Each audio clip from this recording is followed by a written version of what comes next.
সবাইকে ইনভাইট থাকছে সাতপুরি খাওয়ার জন্য, তাই তো? আর তুমি একবার ইনভাইট করে দাও।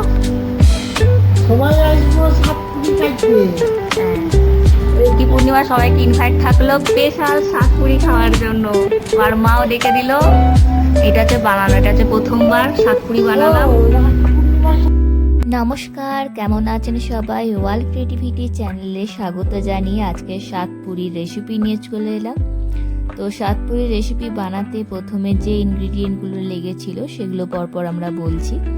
তো ফার্স্টে আমরা জলটাকে গরম করে নিয়েছিলাম, তারপরে গরম হওয়ার পর সেটাতে কালো জিরে তার সাথে সর্ষের তেল ঢেলে এটাকে গুলিয়ে নিয়েছিলাম। তারপর আস্তে আস্তে করে চালা ময়দাকে চেলে রেখেছিলাম, আরেকদিকে সুজিটাকে একটুখানি গরম করে চেড়ে রেখেছিলাম। তো সেই জন্য এবার যখন জলটাকে ঢালবে বা কড়াইতে আঁচটাকে কমিয়ে নিয়ে সেটাকে ময়দাকে ধীরে ধীরে দেবে আর তার আস্তে আস্তে করে নাড়তে হবে। ব্যাস, আর এদিকে নারকেল পুরটা রেডি বাবা করে দিয়ে গেছিলেন।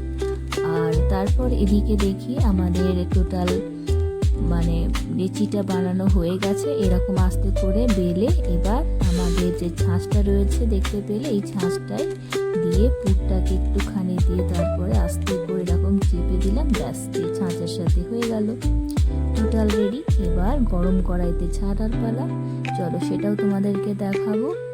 এই হচ্ছে টোটাল ছাঁচে রেডি হয়ে গেল। যারা হাতে পারেন তারা হাতে করবেন, আমাদের যেহেতু ছাঁচ রয়েছিল তাই আমি ছাঁচের মাধ্যমে এটাকে করেছিলাম। এবার গরম গরম কড়াইতে ছেড়ে দিলাম। এই হচ্ছে সাতপুরি টোটাল চলছে।